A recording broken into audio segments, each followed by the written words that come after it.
আবু রায়হানের কাছে যাবো এবারে। ওখানের প্রতিযোগিতার পদ্ধতি কেমন ছিল, তারা কিভাবে প্রতিযোগিতা সম্পন্ন করেছে? জি মোহতারাম, ওখানে কোরআন প্রতিযোগিতা হয়েছিল। যাদেরকে সিলেক্ট করা হয়েছিল তারা সশরীরে ওখানে উপস্থিত ছিলেন এবং তাদের সাথেই আমি প্রতিযোগিতাটা করি এবং প্রথম বাছাই হয়।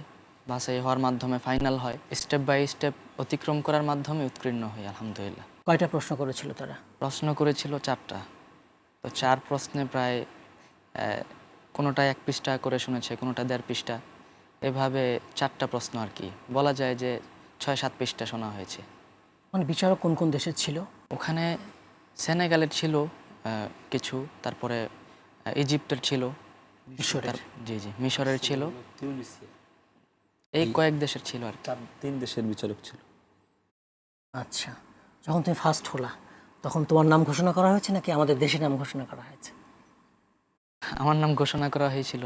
আমি এর চাইতে ওকে এরকম বলছিল যে আবু রায়হান শহীদুল্লাহ মিন বাংলাদেশ, এটা খুব উঁচু আওয়াজে ওটা আছে, ওটা ওদের ফুটেজে আছে।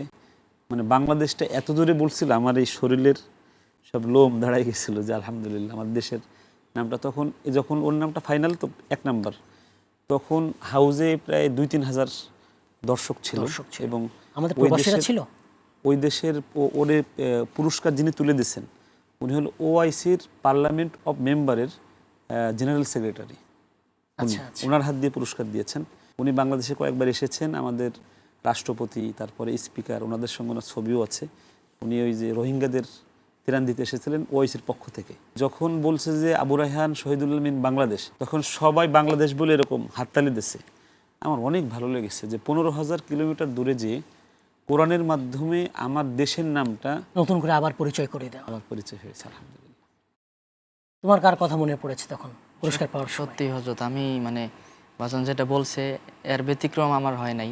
আমারও একই রকম মনে হয়েছে যে সবচেয়ে গর্বের জায়গা হলো যে আমার দেশ, আমার মাতৃভূমির কথা এভাবে বলা হয়েছে অন্য একটা দেশের মধ্যে। তো সেখানে আমার কাছে অনেক প্রাউড মনে হয়েছে। এটা গর্বের জায়গা। এই অনুভূতি আসলে বলে প্রকাশ করা যায় না। আলহামদুলিল্লাহ।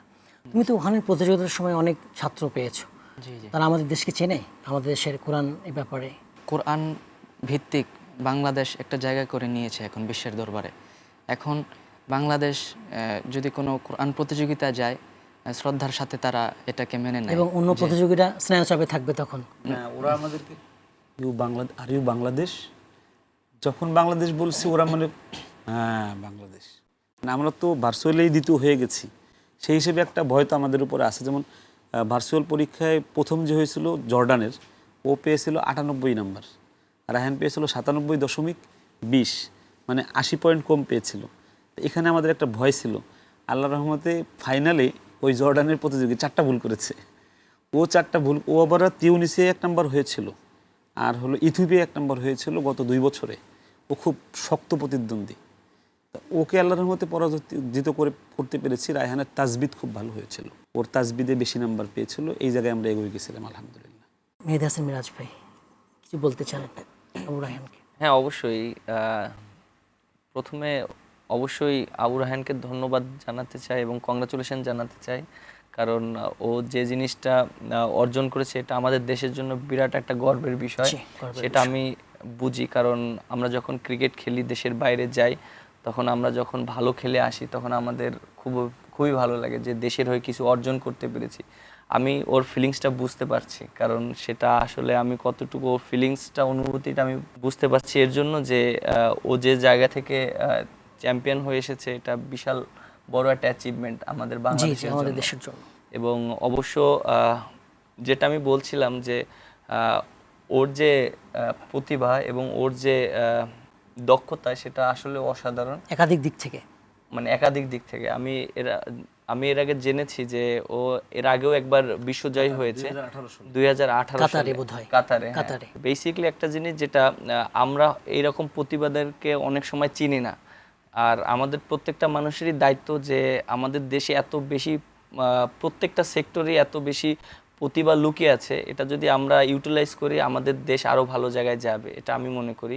হয়তো আমি ক্রিকেটের জি, সেক্টর যথার্থই থেকে বলেছেন। আমি হয়তো ক্রিকেটের সেক্টর থেকে আমার দেশকে কোন জায়গায় নিয়ে যেতে হবে এটা আমি চিন্তা করছি। হয়তো আবু রায়হান ও যে ভাবে যে লাইনে আছে আমার কাছে মনে হয় এটা সবচেয়ে বেশি উত্তম লাইন। مرحبا مرحبا مرحبا